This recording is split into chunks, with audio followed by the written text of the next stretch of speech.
Բարի երեկո, ոնց ենք։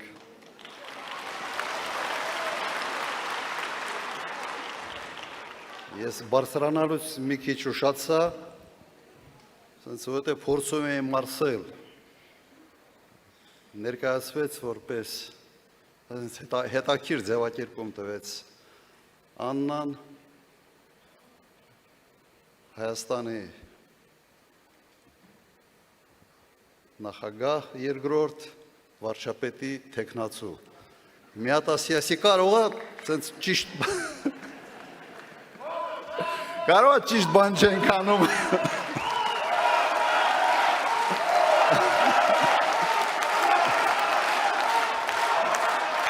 Շնորհակալություն։ Պաստորեն դա իմ համար պաշտոնի բարձրացում չի, հակառակը իջեցում է։ Բայց հայրենիքի համար պատրաստ ենք ամեն ինչի։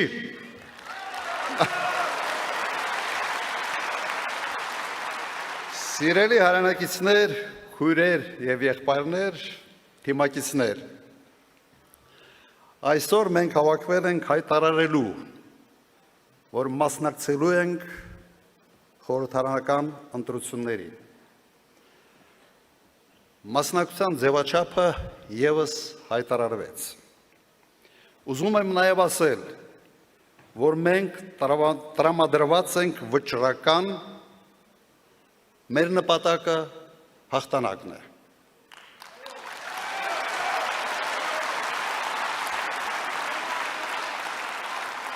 Վստահ է, որ այն չարը, որը մարմնավորում է այս իշխանությունը, պարտվելու է։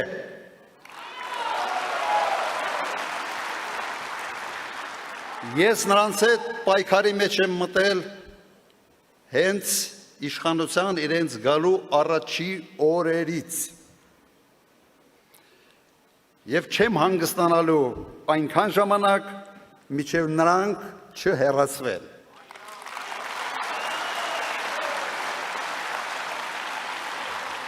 Իդեպ սրանով եմ տարբերվում այլ վարչապետի թեկնածուներից։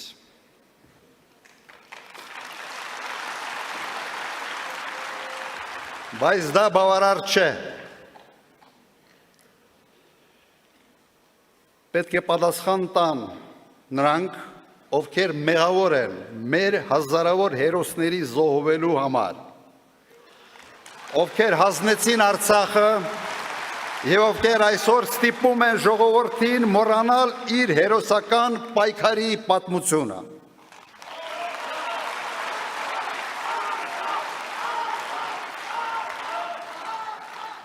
Սիրելի հայրենակիցներ, մենք ապրում ենք մի տարօրինակ ժամանակահատվածում, երբ փորձում են մեզ համոզել, որ մեր հարուստ պատմությունը բեռ է, որը մեզ հետ է քաշում, այլ ոչ թե հենարան առաջ շարժվելու համար, որ հայրենասիրությունը հնացած հասկացություն է, որը վնասակար է հայի ստամոքսի համար, որ ինքնությունը մեր էության մաս չէ, այլ սեզոնային մոդա է, որը կարելի է տարին մի քանի անգամ փոխել։ Այս վտանգավոր անհետեցություններին մենք ասում ենք ոչ։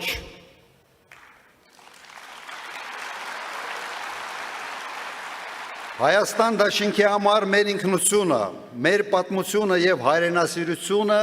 շարժիչ ուժ են ժամանակակից եւ հզոր պետություն կառուցելու համար։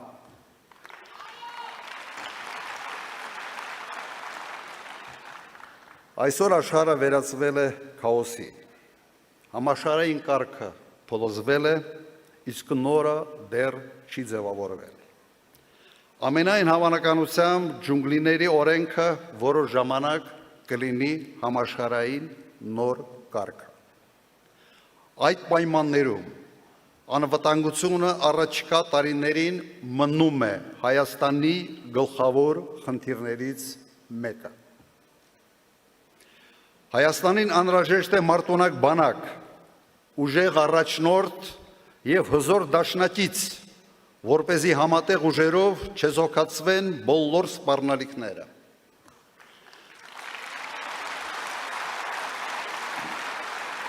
Հայաստանի արտաքին քաղաքականությունը պետք է լինի կանխատեսելի, հասկանալի եւ մերժի մեծ տերությունների հակասությունների վրա խաղալու տարբերակը։ Հիշեցնեմ, որ հենց այդ մոտեցումն ապահովեց Հայաստանի ամենախաղաղ տարիները իմ նախագահության օրոք։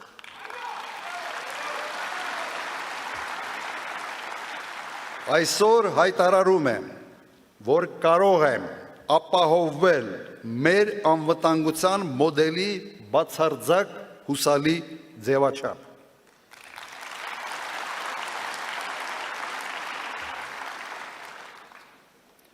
Մենք կողմ ենք Ադրբեջանի հետ խաղաղությանը, բայց այդ խաղաղությունը պետք է հիմնված լինի ոչ թե պապայիս արև մոդելի վրա, այլ անվտանգության իրական երաշխիքների վրա։ Դա հատկապես կարևոր է այն պայմաններում, երբ իրավունքի ուժը աշխարհում փոխարինվել է ուժի իրավունքով։ Սիրելի հայրենակիցներ, մեր նպատակն է դառնալ Հարավային Կովկասի ամենաարդյունավետ եւ ամենակազմակերպված պետությունը։ Միայն այդպիսին լինելով մենք կարող ենք գերտերությունների համար լինել հետաքրքիր դաշնակիցներ եւ գործընկերներ։ Եվ միայն այդ դեպքում մեր շահերը պատշաճ կերպով կհարգվեն։ Ազգային շահերը մի լուսանկարի դիմաց վաճառելը նվաստացուցիչ է եւ հանցավոր։ Մենք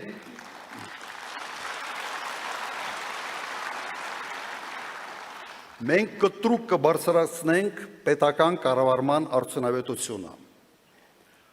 Կառավարությունը ես եմ ներկայիս հայտարարակ ուսապարկային մոդելը պետք է փոխարինվի կառավարությունը մենք ենք կոլեգիալ ներառական մոդելով։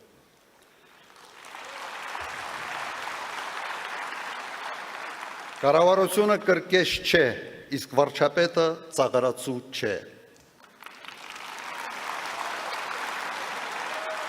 Իսկ երկրի բյուջեն վարչապետի ազնական գրպանը չէ, որից սնվում է իր ամբողջ թայֆեն։ Այստեղ մենք իրական կարգ ու կանոն կհաստատենք, վստահ եղեք։ Մենք կապահովենք տնտեսական թռիչքաձև աճ, ճիշտ այնպես, ինչպես արդեն արել եմ 98-2008 թվականներին։ Այն ժամանակ Հայաստանը մտնում էր աշխարհի ամենից արագ զարգացող պետությունների տասնյակի մեջ, իսկ վերջի 5 տարին 5-յակի մեջ։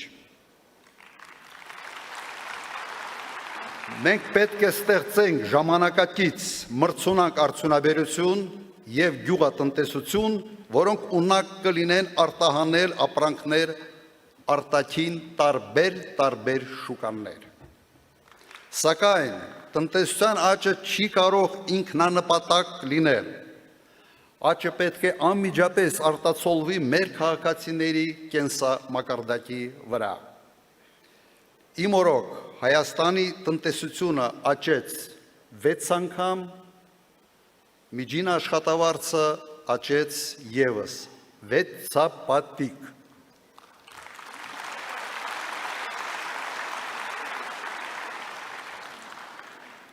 Հիմա չեն կարող խոստում վերցնել 6 անգամ, բայց շեշտակի աճ ի վիճակի ենք ապահովել։ Երկիրը կրկին պետք է դառնա գրավիչ հայրենական բիզնեսի եւ օտարերկրյա ներդրողների համար։ Այստեղ մեծ դեր պետք է խաղա Սփյուռքը իր կարողություններով, կապերով եւ փորձով։ Հենց այն Սփյուռքը, որին այսօր ցանկանում են օտարել Հայաստանից։ Մենք տարեկան կստեղծենք, դա արդեն հայտարարվել է, 35-ից 45 հազար նոր աշխատատեղեր, այնքան ժամանակ, մինչև գործազրկության մակարդակը կիջնի մինչև 5-6%, այսօրվա 14%-ի փոխարեն։ Սա ի վիճակի ենք մենք անել։ Սիրելի հայրենակիցներ, Հայաստանը ըստ սահմանադրության սոցիալական պետություն է։ Այս մարդիկ իշխանության են եկել արդարության մասին խոստումներով, բայց դարձան չայրիկ թոշակառուների և անապահով մարդկանց համար։ Հայաստանի յուրաքանչյուր 5-րդ քաղաքացին աղքատ է, բայց աղքատ է ոչ թե նրա համար, որ աղքատությունը իր գլխում է, այլ աղքատ է այն պատճառով, որ աղքատությունը վարչապետի գլխում է։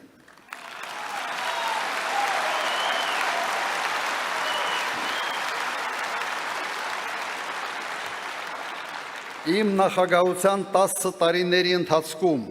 միջին թոշակը աճեց ևս 6-սապատիկ,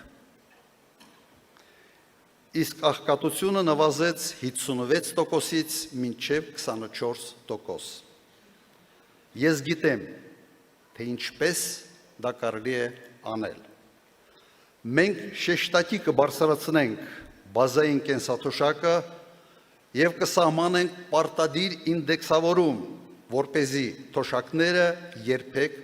չարժեզրկվեն։ Կենսաթոշակի անցնելը պետք է լինի վաստակած հանգիստ, ոչ թե պատվիշ։ Մենք վստահ ենք, որ երկրում աղքատությունը հնարավոր է կրճատել առնվազն 2 անգամ։ Ես խոստումների մեջ շատ զուսպ եմ։ Այն, ինչ ես նկարագրեցի, թե ինչ է արվել իմ նախագահության օրոք, վստահաբար ասում եմ, այդպիսի խոստումներ չեմ տվել, շատ ավելի համեստ էին խոստումները։ Արել ենք անգամներով շատ, քան տվել ենք խոստումներ։ Հիմա լինելու է նույնը։ Քաղաքացիների առողջությունը կառավարության առաջնահերթ խնդիրներից մեկն է։ Իսկ դա առաջին հերթին նշանակում է առողջապահության որակը և դրա հասանելիությունը յուրաքանչյուր քաղաքացու համար։ Սա ոչ միայն քաղաքացու առողջության հարց է, սա պետության առողջության ցուցանիշ է։ Մեզ խորապես մտահոգում է երկրում հանցավորության աննախադեպ աճը։ Կարող եք արդյոք որևէ մեկը բացատրել, թե ինչպես է հնարավոր, որ ոստիկանության ֆինանսավորման զգալի աճի հետ զուգահեռ անգամներով աճել է հանցավորությունը։ Թողեք ոստիկանությանը հանգիստ, մի ծանրաբեռնեք քաղաքական հետապնդումներով և ճնշումներով, և նրանք համոզված եմ ի վիճակի են հաղթել հանցավորությունը։ Մենք վճռական ենք այս ամեն ինչին վերջ տալ։ Երաշխավորում ենք կարգ ու կանոն փողոցներում, զորայական հանդուրժողականություն թմրամոլության նկատմամբ։ Դա դարձել է ազգային աղետ։ Համոզված եմ, որ այս հանցավոր բիզնեսը հովանավորվում է ամենից բարձր մակարդակներում, և սա անթույլատրելի է, և կրկնեմ, մարդիկ խստորեն պատժվելու են, այլ տարբերակ ուղղակի չկա։ Քաղաքացիների կյանքը պետք է լինի խաղաղ և կանխատեսելի։ Սիրելի հայրենակիցներ, այժմ բոլոր կուսակցությունները պատրաստվում են ընտրություններին, ներկայացնում են նախընտրական ծրագրեր, տալիս են նախընտրական խոստումներ։ Հասկանալի է, որ ոչ մի կուսակցություն կամ առաջնորդ չի ասի թե գալիս եմ թոշակները սառեցնելու համար կամ հարկերը բարձրացնելու համար։ Բոլոր խոստումները կլինեն գեղեցիկ եւ գրավիչ։ Շատ խոստումներ նույնիսկ նման կլինեն միմյանց, եւ դա բնական է, նույն երկիրն է, նույն խնդիրներն են, նմանատիպ լուծումներ տարբեր ձևակերպումներով։ Մի խոսքով գնում է պայքար գեղեցիկ ծրագրերի եւ գրավիչ խոստումների միջև։ Ինչ պետք է անի ընտրողը, ինչպես պետք է քաղաքացին տարբերակի թացը ջորից։ Ես առաջարկում եմ ամենապարզ եւ ամենառացիոնալ լուծումը։ Տարբերել քաղաքական գործիչների գեղեցիկ ծրագրերը, բարի ցանկությունները եւ դրանք իրականացնելու իրական կարողությունները։ Գտնել այն տեխնացուին ու թիմին, ով կարող է համադրել գեղեցիկ խոստումները դրանց կատարման կարողության հետ։ Նայել, թե մասնակիցներից ով է իր փորձով, գիտելիքով, կամքով ի վիճակի իրականացնել այդ ամենը։ Հենց այս հանգամանքն է մեր Հայաստան դաշինքի ակնհայտ մրցակցային առավելությունը։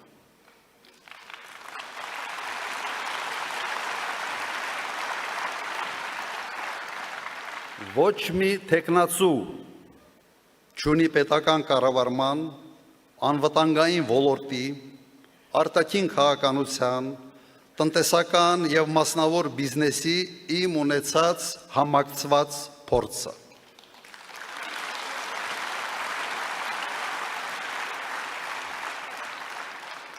Այդպիսի փորձ ոնց որ Հայաստանում ընդհանրապես ոչ ոք չունի, այսպես է դրսևորվել։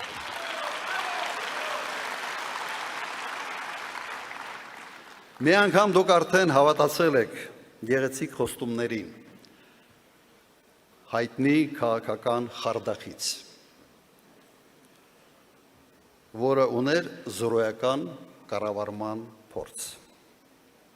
Եվ ստացել ենք աղետ եւ նվաստացում։ Իմ կոչը պարզ է, դա թարեցրեք փորձարկումները։ Երկիրը տրենաժոր չէ, որի վրա անփորձ մարդիկ պետք է սովորեն կառավարման տարրական կանոնները։ Դա երկրի համար չափազանց թանկ շքեղություն է։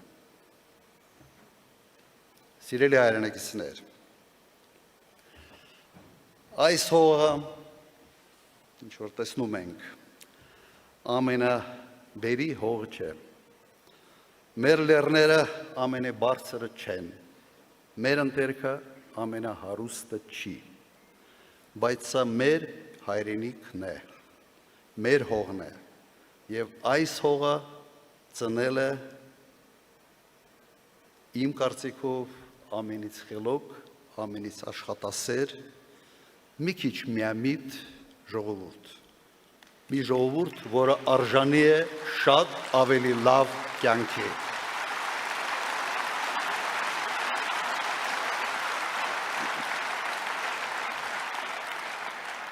Դուք կարող եք ինձ սիրել կամ չսիրել, համոզված եմ, որ առաջնորդը սիրելու համար չէ, սիրելու համար ուրիշ բաներ կան։ Առաջնորդը ձեր կյանքի որակը բարձրացնելու համար է։ Կարևորը այն է, որ ես եւ մեր թիմը սիրում ենք այս հողը, այս երկիրը, այս ժողովրդին եւ ունակ ենք ապահովել նրա անվտանգությունն ու բարօրությունը։ Մեր երեխաների ապագայի համար եւ հանուն ուժեղ եւ անկախ Հայաստանի։ Միասին մենք կարող ենք։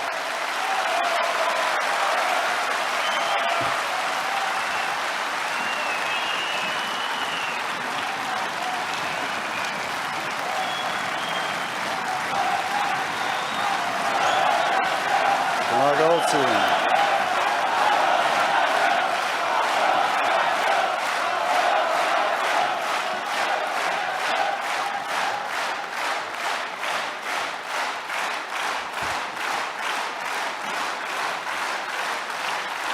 Շնորհակալություն։ Սիրելի ժողովուրդ, սցենարով այնպես էր նախատեսված, որ ես պետք է թիմին հրավիրեի բեմ, բայց նայում եմ դահլիճին եւ հասկանում եմ, որ այսքան տեղ այս բեմը չունի։